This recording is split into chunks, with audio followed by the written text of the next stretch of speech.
The bitter tang of iron and ozone flooded my senses as the ancient ritual blade sliced through the air, stopping just shy of my throat. It wasn't the cold steel that made me flinch, but the words that followed, spoken by the man I loved, the man whose mark pulsed faintly on my shoulder, the alpha who was my fated mate. I, Kalen of the Black Moon Pack, sever this bond, he declared, his voice a thunderclap that echoed across the silent clearing, each word a hammer blow against my heart.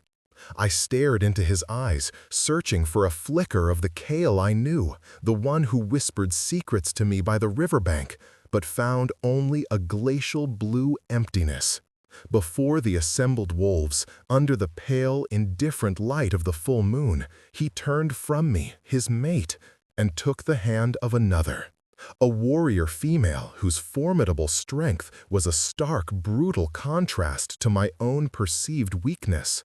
The pack's collective gasp was a prelude to the agony that ripped through me, a physical tearing as our shared soul was violently wrenched apart, leaving a gaping, bleeding wound where love had once been.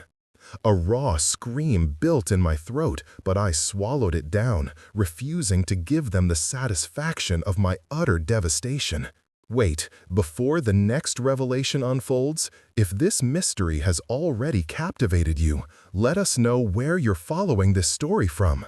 To ensure you don't miss unexpected claims, broken bonds, or awakenings under the moon, subscribe and stay close. Now, back to the scene.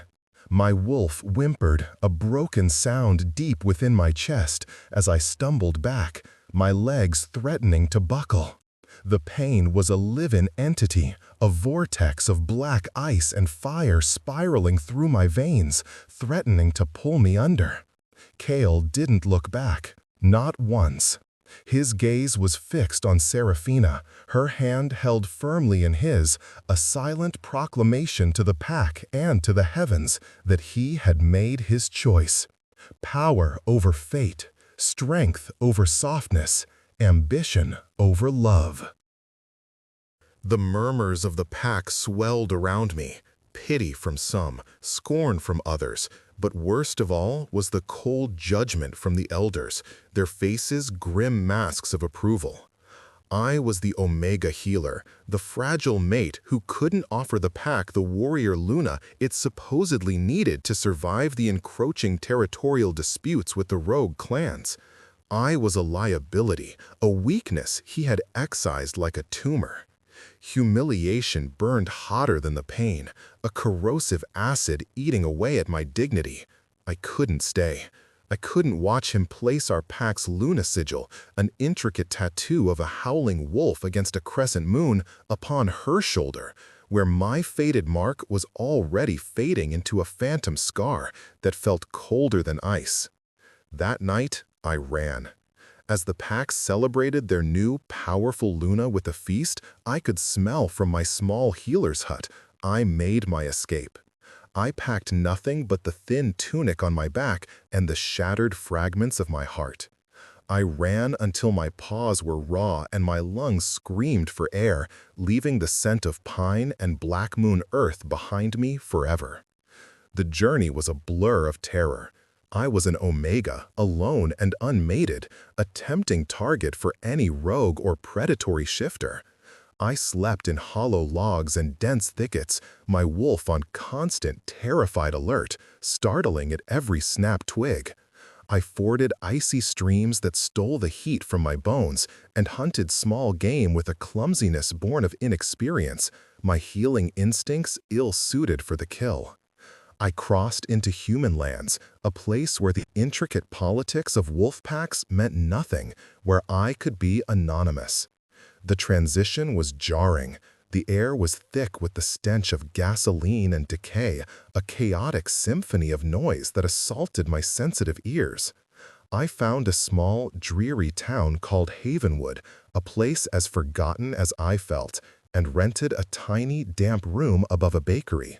The scent of yeast and sugar was a constant, cloying presence, a stark contrast to the clean, wild sense of home.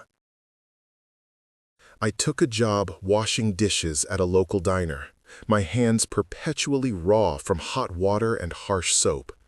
I kept my head down, my wolf chained and silent within me, and tried to forget the feeling of Kael's hand in mine, the low rumble of his voice, the impossible blue of his eyes. Weeks bled into a month, then two. The phantom ache in my soul never truly left, but it dulled into a constant, low thrum of sorrow. I was a ghost, haunting the edges of a life that wasn't my own. I learned the rhythms of the humans, their strange customs and their fleeting concerns, and felt a profound, unbridgeable loneliness. Then came the morning sickness. At first, I dismissed it as exhaustion, as the toll of grief and poor nutrition on my body. But it persisted, a relentless nausea that clung to me from dawn till dusk, making the greasy air of the diner unbearable. A terrifying, impossible hope began to bloom in the barren wasteland of my heart, a tiny wildflower pushing its way through cracked earth. Could it be? Had our bond, in its final moments, created a life? I scraped together the few dollars I had and bought a test from the human pharmacy, my hands trembling so violently I could barely open the box. I sat on the edge of the lumpy mattress in my small room, the plastic stick resting on the cracked windowsill, and waited. The 3 minutes felt like an eternity. When I finally found the courage to look, 2 stark pink lines stared back at me. Pregnant. I was carrying the heir of the alpha who had cast me aside. A sob, the first I'd allowed myself since that night, tore from my throat, a sound of both terror and exquisite joy. The discovery was both a blessing and a curse. A tiny, flickering life was growing inside me, a piece of him, a piece of us that had survived the severing. A fierce, primal protectiveness surged through me, so powerful it momentarily eclipsed my grief. This child was mine, mine to protect, mine to raise, mine to love. But it was also a death sentence. The pup was the heir to the Black Moon pack, Kael's heir. If he ever found out, he would take the child. The pack's lineage was paramount. He wouldn't allow his firstborn, an alpha-blooded pup, to be raised in exile by a rejected Omega. A new kind of fear, cold and sharp, pierced through me. I wasn't just hiding myself anymore. I was hiding his legacy. My quiet life in Havenwood was no longer a refuge. It was a cage, and the walls were closing in with every beat of my frightened heart. Meanwhile, in the Black Moon territory, Kael found no peace. His mating with Seraphina was a political triumph, cementing an alliance with the formidable Sunstone pack. The elders were satisfied, Lorcan in particular preening over his successful machination. But the pack itself was restless. Seraphina led training exercises with brutal efficiency, but she had no warmth, no empathy. She ruled with an iron fist, where a Luna's touch should have been a velvet glove. She punished minor infractions with harsh physical discipline, and the pack's pups, who had once run freely around Alara's hut, now shied away from the Luna's cold gaze. The pack's spirit, its sense of family and unity, began to fray. Fights broke out more frequently, pups were more fearful, and the elders' council was rife with disputes. Kael felt it all, a dissonance in the pack bond that grated on his soul. He felt the emptiness in the heart of his pack, an emptiness that mirrored the hollow crater in his own chest. He would wake in the night, the scent of lavender and chamomile, a Lara scent, a phantom on his pillows.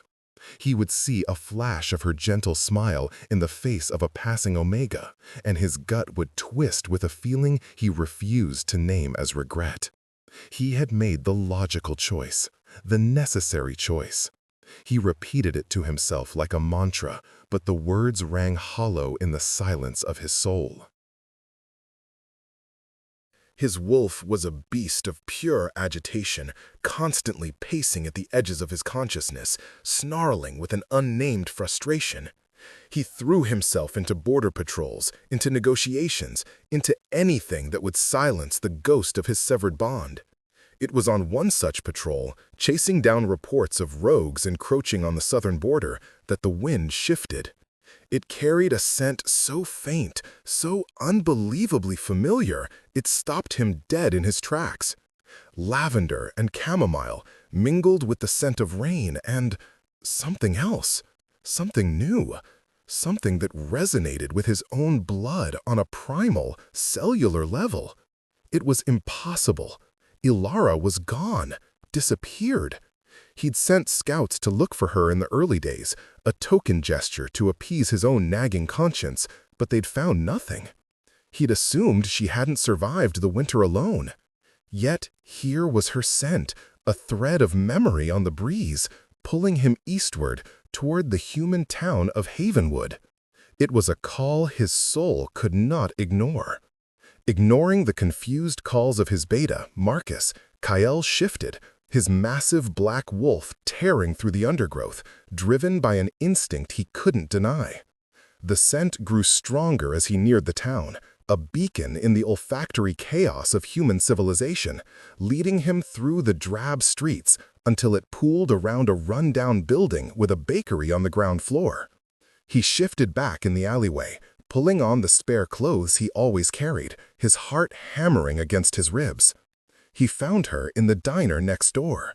She was clearing a table, her movements slow and deliberate. Her face was thinner, etched with a sadness that hadn't been there before, but it was her. And then she turned, and he saw it, the gentle swell of her belly beneath the worn fabric of her apron.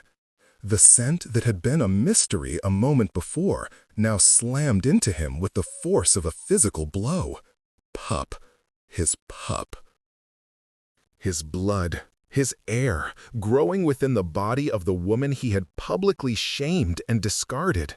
The world tilted on its axis. Every rational thought, every political calculation, every justification he had built around himself crumbled into dust.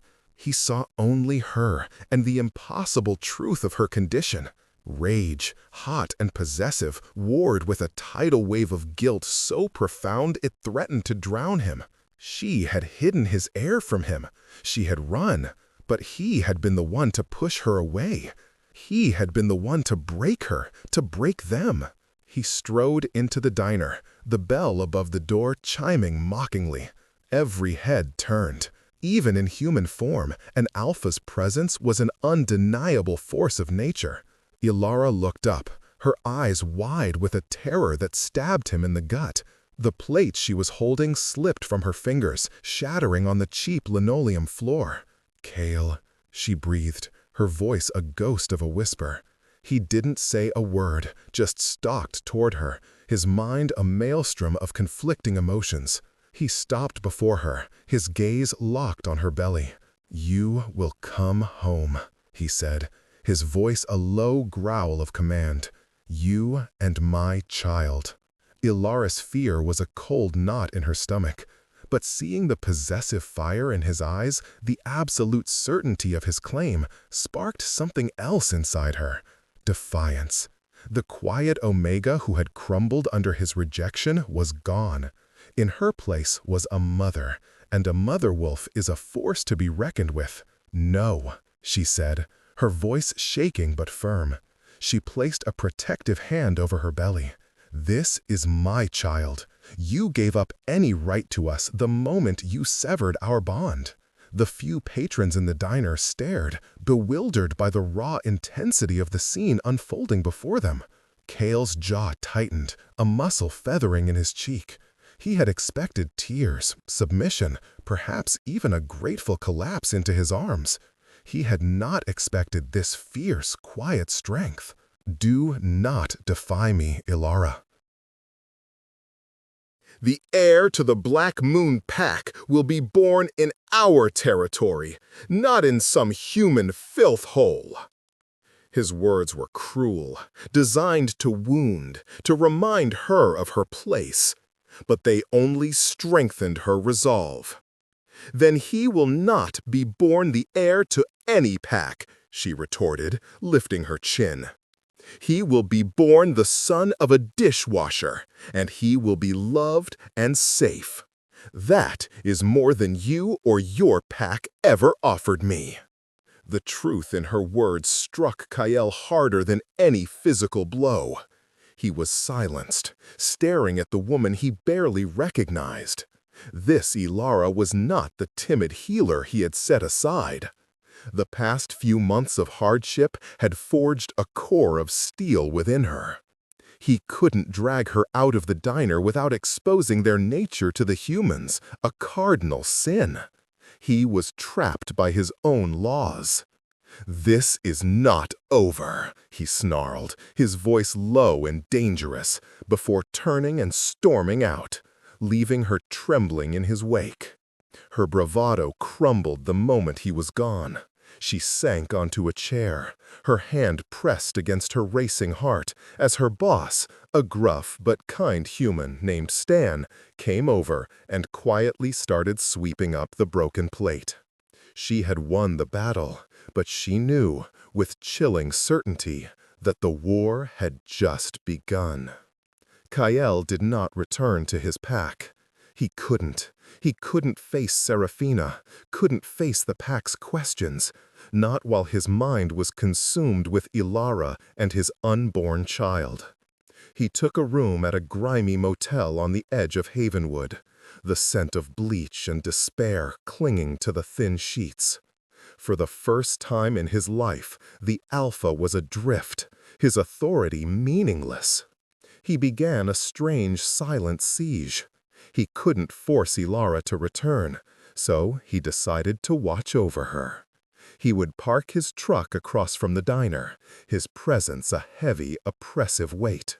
He would follow her at a distance as she walked home, a dark guardian she refused to acknowledge. He started leaving things on the doorstep of her small apartment, a bag of fresh, organic fruit from a farm stand he'd found, a thick wool blanket for the coming chill, a small wad of cash. She never took them. The fruit would rot, the blanket would be soaked by rain, the money would blow away. Her rejection of his provisions was a quiet, constant declaration of her independence, and each dismissed offering was a fresh twist of the knife in his guilty heart. Inside her small room, Ilara was living on a knife's edge. His constant presence was a torment. Every time she saw his truck, her heart leaped into her throat. Was this the day he would lose his patience? Was this the day he would abandon all pretense and drag her away? Sleep offered little respite. Her dreams were haunted by the memory of the severing ceremony, of the agony in his eyes that she had been too lost in her own pain to recognize at the time. Why had he looked so tormented, even as he spoke the words that destroyed them?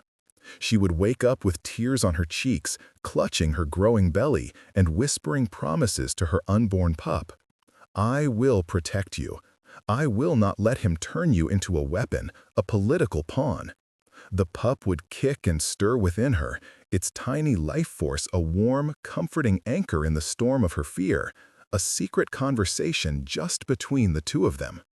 One evening, a fierce autumn storm rolled in, lashing the town with wind and rain. The power in Ilara's building flickered and died, plunging her room into darkness and chilling silence, broken only by the howl of the wind. A sudden, sharp pain seized her abdomen, so intense it stole her breath. She cried out, doubling over. A cramp. It had to be just a cramp. But another one followed, stronger and sharper this time. Panic, cold and visceral, seized her. It was too soon. It was months too soon. She tried to stand, to get to the door, but her legs wouldn't support her. She collapsed onto the cold floorboards, another wave of pain washing over her. She was alone, in the dark, and she was losing her baby. A desperate, heartbroken sob escaped her lips. Across the street, Kyle sat in his truck, the rhythmic thump of the wipers doing little to soothe his restless wolf. He had seen her lights go out. He shouldn't care. He should leave her to her stubborn pride. But he couldn't shake a profound sense of unease that coiled in his gut. Then he heard it. A cry, faint and muffled by the storm, but it was her. It was a sound of pure agony that bypassed his ears and struck him directly in the soul. In an instant, he was out of the truck, the storm be damned, and sprinting across the street. He took the stairs to her apartment 2 at a time, the flimsy lock on her door no match for his alpha strength. He burst into the room to find her curled on the floor, her face pale and slick with sweat in the faint light from the street. The air was thick with the scent of her distress. "Ilara!" He rushed to her side, his earlier anger forgotten, replaced by a raw, gut-wrenching fear that was entirely new to him. "The baby," she gasped, her fingers clawing at his arm with surprising strength. "Something's wrong." He carefully scooped her into his arms. She was lighter than he remembered, fragile. The feel of her in his arms, clinging to him in desperation, sent a shockwave through him. He carried her out into the storm, his mind racing. The human hospital was too risky. They would ask questions, run tests that would reveal what she was, what their child was. There was only one option. He had to take her home, back to Black Moon territory, to his pack's healer.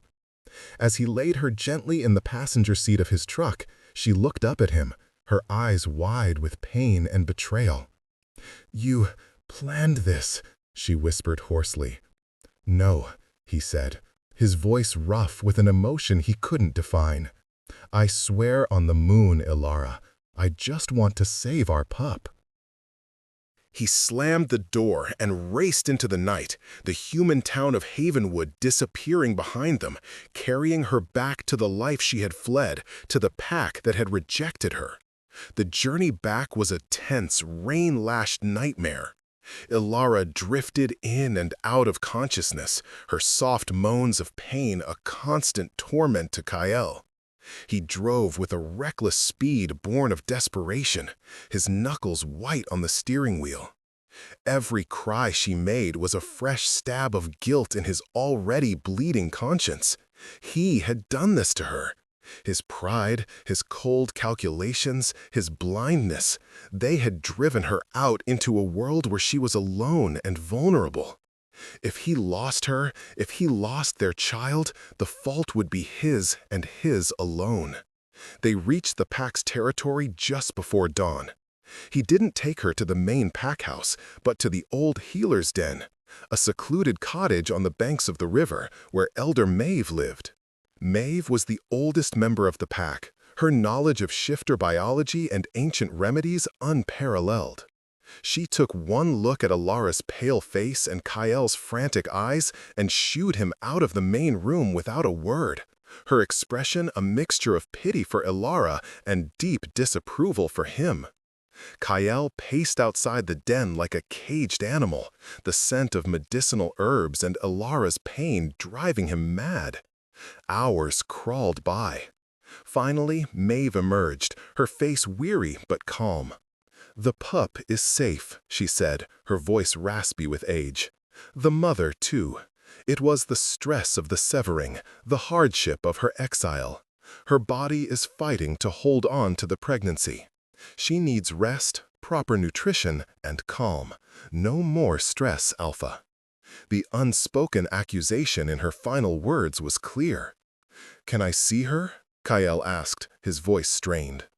Maeve gave him a long, appraising look. "She is sleeping. Do not wake her. And Kyle, tread softly. You broke something precious. It will not be easily mended. The bonds of a mother are stronger than any Alpha's command." He entered the room to find Ilara asleep in a soft bed, a fur blanket pulled up to her chin. Her face was still pale, but the lines of pain had eased. The swell of her belly was more pronounced against the simple linen of the cot. His child. Their child. He reached out a hand, hesitating, then gently rested it on her stomach. A faint, fluttery movement met his palm, a tiny spark of life. A wave of profound, overwhelming emotion washed over him, a fierce, possessive love for this unborn child and a deep, aching regret for its mother. He had been so wrong. Strength wasn't just about sharp claws and powerful muscles.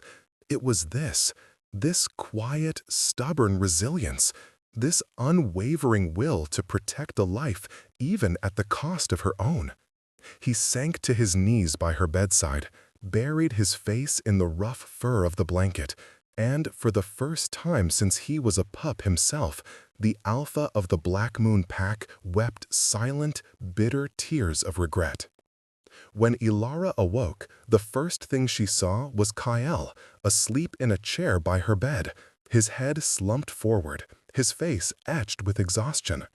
For a moment, her heart softened. He looked younger, more vulnerable than she had ever seen him. Then the memory of his possessive rage in the diner, of his cold commands, rushed back. She sat up, her movement stirring him. His head snapped up, his blue eyes instantly alert. "Ilara," he said, his voice thick with sleep. "How are you feeling?" She ignored his question, her hand instinctively going to her belly. "The baby?" "Is fine," he said quickly. "Maeve says you both just need rest." She relaxed slightly, but her guard remained firmly in place. "Why did you bring me here?" she asked, her voice cold. "You needed a healer, our healer." "And what happens now?" she pressed, her eyes hard. "You will keep me prisoner until the pup is born, then cast me aside again?" Her words were barbs, and they found their mark. Kyle flinched. "No," he said, his voice low. I was wrong, Ilara, about everything." He stood up and began to pace the small room, running a hand through his dark hair in a gesture of profound agitation. "I was pressured by the elders. Our borders were threatened, and the alliance with the Sunstones seemed like the only way to protect the pack. Seraphina, she offered the strength I thought we needed. I told myself it was for the good of the pack. I told myself I was being a strong alpha, making the hard choices." He stopped and looked at her, his eyes filled with a raw, painful honesty. "But it was pride, my own damn pride. I was afraid of looking weak, of choosing a mate the elders deemed unsuitable. I let them convince me that your gentleness was a flaw, when it was always your greatest strength. I broke our bond, and in doing so, I broke the heart of our pack, and my own." Ilara listened in stunned silence. This was a confession she had never imagined she would hear. The apology she had desperately craved in the lonely, dark nights now felt complicated. It didn't erase the humiliation, the pain, the fear. "Your apology doesn't change what you did, Kale. It doesn't erase the nights I spent terrified and alone, or the shame I felt every single day." "I know," he said, his voice cracking, "and I don't expect your forgiveness, but I am asking for a chance. Let me protect you. Let me provide for you and for our child. Stay here where you are safe." "Safe?" she scoffed, a bitter laugh escaping her lips. "In a pack where your chosen Luna resides? The warrior female you replaced me with? I think not." The mention of Seraphina was like a splash of cold water. Kale's expression hardened. He had not yet considered that particular complication. He had acted on instinct, bringing Ilara here. He hadn't thought about the political firestorm he had just ignited. News of the rejected Omega's return, pregnant with the Alpha's heir, spread through the pack like wildfire. Seraphina heard the whispers before Kale even returned to the pack house. Her fury was a cold, controlled thing. She had upheld her end of the bargain. She had brought the strength of her pack, her own formidable skill as a warrior. She was the perfect Luna. And now, this soft, useless Omega had crawled back, carrying the one thing Seraphina had not yet been able to provide Kale, a child. She confronted him the moment he walked through the door, her silver eyes blazing. "What is the meaning of this, Kale? They say you brought her back." Kale met her glare without flinching. "Ilara is unwell. She is carrying my heir. She will remain here, under my protection." "Your heir?" Seraphina's laugh was sharp and brittle. "Or a bastard child she is using to try and reclaim her position? How can you be sure it's even yours?" "Do not insult my intelligence, Seraphina," Kale growled, his wolf rising to the surface, a low rumble in his chest. "I know the scent of my own blood. The child is mine." "And what of me?" she demanded, stepping closer, her voice dropping to a dangerous hiss. "What of our alliance? Our mating? Am I to be set aside for a weakling who fled in the night?" "You are my Luna," he said, his voice tight. "That has not changed. But Ilara is the mother of my firstborn. She will be respected. She will be cared for. Do you understand?" Seraphina stared at him, her expression unreadable. She saw the conflict in his eyes, the guilt and the fierce protectiveness he felt for his former mate. And in that moment, she knew she was no longer his priority. She was a political asset. Ilara, and the child she carried, held his heart. "Perfectly," she said, her voice like ice. She turned and walked away, her movements stiff with a rage she could not show. But as she retreated to her rooms, a plan began to form in her mind. If she could not secure her position through loyalty, she would secure it through elimination. The Omega and her pup had to disappear. Permanently. A bitter pack elder, Lorcan, had been the primary architect of Kyle and Seraphina's union. He'd long believed Ilara's gentle nature was a cancer in a pack that needed to be ruthless to survive. He saw her return as a disastrous weakening of Kyle's authority. Seraphina found in him a willing and powerful ally. They began to sow seeds of dissent, whispering in the ears of the pack's warriors that Kyle's judgment was compromised, that he was being manipulated by the Omega, that the unborn child might be a bad omen. Meanwhile, Ilara slowly regained her strength under Maeve's care. Kyle visited her daily, bringing her food, sitting with her in silence when she didn't want to talk. It was a strange, tense truce.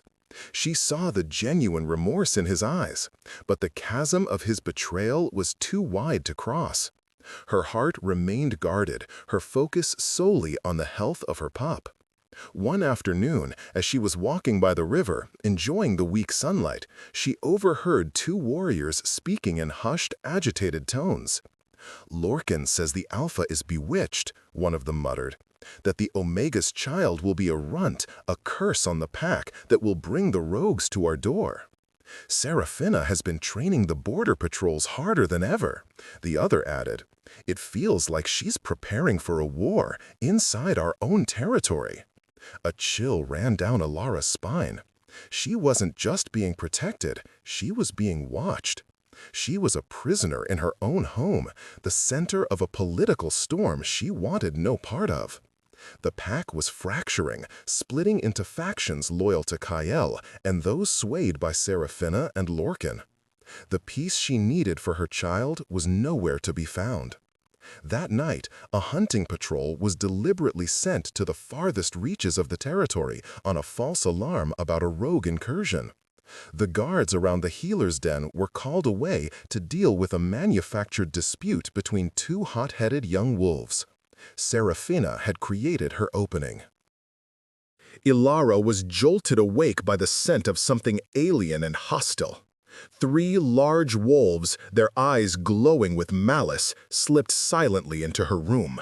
They weren't Black Moon wolves. Their scent was wrong, tainted with the bitterness of the wildlands beyond any pack territory. They were mercenaries, hired by Lorcan. She screamed, scrambling back against the headboard, her hands flying to her belly. Kale in the main packhouse heard her cry, not with his ears, but in his soul.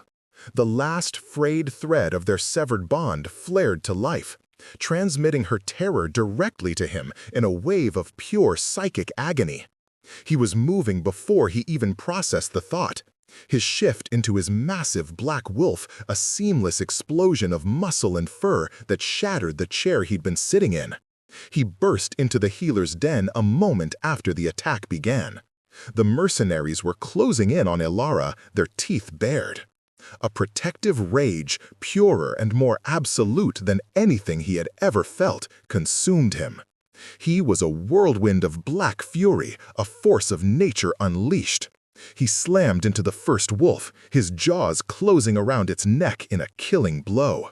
The other two turned on him, but they were no match for an alpha fighting for his mate and child. The den was filled with the sounds of snarling, tearing flesh, and the sickening crack of bone. He dispatched the second wolf quickly, but the third managed to land a deep gash across his shoulder before he finished it, his powerful jaws closing on the mercenary's spine. Bleeding and panting, Kale stood over the bodies of their assailants, his wild eyes seeking Ilara. She was huddled in the corner, trembling, but unhurt. And then something incredible happened. As she stared at the carnage, at Kale bleeding for her, a strange energy began to pulse within her. It started as a low hum, then grew into a warm, golden light that emanated from her hands. She felt an instinct she didn't understand, a power she never knew she possessed, rising to the surface. It was the dormant magic of her bloodline, the power of a moon caller, a spirit healer, awakened by the threat to her child. She reached a trembling hand toward Kale's wound. The golden light flowed from her fingertips, covering the gash. The bleeding stopped. The torn flesh began to knit itself back together before their very eyes. Within moments, the wound was gone, leaving only smooth, unblemished skin. Kale stared, first at his shoulder, then at her, his expression one of pure, unadulterated awe. The weakness he had discarded, the gentleness he had scorned, was a power greater than any warrior's strength. It was the power of life itself. At that moment, Serafina and Lorcan arrived, feigning shock at the scene. They had expected to find a tragic accident. Instead, they found 3 dead mercenaries and an alpha staring at his former mate as if she had hung the moon in the sky. "What happened here?" Lorcan blustered, trying to take control of the situation. But Kale's eyes, burning with a cold, clear fury, landed on him. He knew. With absolute certainty, he knew who was responsible. "Treason," Kale growled, his voice dangerously soft. He strode toward them, his powerful form radiating a menace that made even the battle-hardened Serafina take an involuntary step back. "You tried to murder the mother of my heir." He didn't need proof. The scent of their deceit was thick in the air, a sour stench of ambition and betrayal. He lunged, not at Lorcan, but at Serafina. He ripped the Luna sigil from her shoulder with his claws, the ceremonial marking of their political mating, leaving a raw, bleeding wound. "You are Luna no more," he snarled. "You are banished. If you ever set foot on Black Moon lands again, I will kill you myself." He then turned to Lorcan, seizing the elder by the throat. "And you will answer for your crimes before the entire pack." The next day, Kale stood before his pack once more. But this time, the circumstances were vastly different. Lorcan was held captive, his betrayal exposed for all to see. Serafina was gone, a disgraced exile. And beside Kale, standing not as a supplicant but as his equal, was Ilara. He addressed his pack, his voice ringing with a conviction and humility they had never heard from him before. He confessed his own failings, his pride, his blindness. He told them how he had been manipulated, but that the ultimate fault was his own for failing to see the truth that was in his heart all along. "I rejected the greatest treasure this pack has ever known," he said, turning his gaze to Ilara. Her hand rested on her belly, and a soft, confident light shone in her eyes. "I mistook gentleness for weakness, and in doing so, I nearly destroyed us. The strength of a pack is not just in the claws of its warriors, but in the heart of its Luna, in her ability to heal, to unite, to nurture. The strength is in her." He knelt before her, in front of the entire pack, an unprecedented act of submission for an alpha. "Ilara," he said, his voice thick with emotion, "I don't deserve you. I know that. But I love you. I never stopped loving you. I was just a fool who was too blind to see what was right in front of me. I am not asking you to be my Luna because you carry my heir. I am asking you to be my mate, my partner, my other half, because without you, I am incomplete. Forgive me.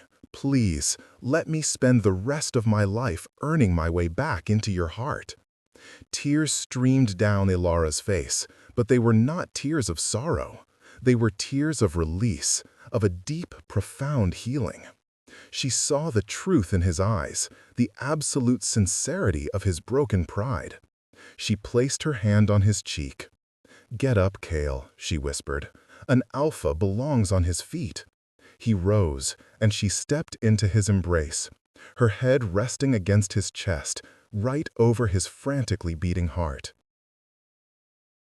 The pack erupted in a chorus of joyous howls, a symphony of approval that echoed through the forest, welcoming their true Luna home.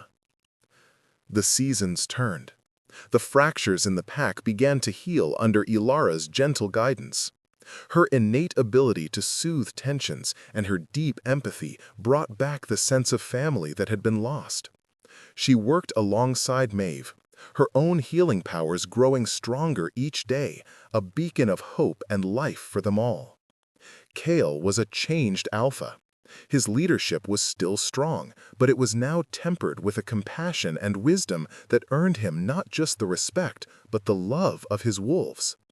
His devotion to Ilara was absolute. He was constantly by her side, attentive to her every need, his every action a testament to his remorse and his adoration. They talked for hours, dredging up the pain of the past and letting it go, building a new foundation of trust brick by painful brick. He was earning her trust back, one day at a time. One crisp spring morning, as the first rays of dawn painted the sky, Ilara went into labor. Kale never left her side, his hand a constant, steady presence in hers, his low murmurs of encouragement her anchor through the waves of pain. Hours later, the sound of a healthy, lusty cry filled the den. A son. They named him Ronan, meaning little seal, a nod to the slick, dark hair that covered his head. He had his father's impossible blue eyes, and, they would soon discover, his mother's luminous spirit. The pack celebrated the birth of their new heir, a symbol of their renewed hope and their pack's bright future. Weeks later, Kale stood with Ilara on the high balcony of the pack house, the place where alphas and lunas had looked out over their territory for generations. Ronan was nestled securely in a sling against Ilara's chest, sleeping soundly, his tiny fist curled around her finger. The sun was setting, casting a warm, golden glow over the valley. The world was peaceful, content. "I never thought I could feel this happy," Ilara said softly, leaning her head against his shoulder. "I never thought I deserved to," Kyle replied, his arm tightening around her. He pressed a gentle kiss to her hair. "Thank you, Ilara, for saving me from myself." She looked up at him, her smile as bright as the evening star that was just beginning to appear in the twilight sky. "We saved each other," she said. They stood in comfortable silence, watching the moon begin its slow ascent into the night sky, their two hearts beating as one, their small family whole at last. The broken bond was gone, replaced by something far stronger, something forged not by fate, but by choice, by forgiveness, and by a love that had conquered pride and survived the fire. This was their new beginning.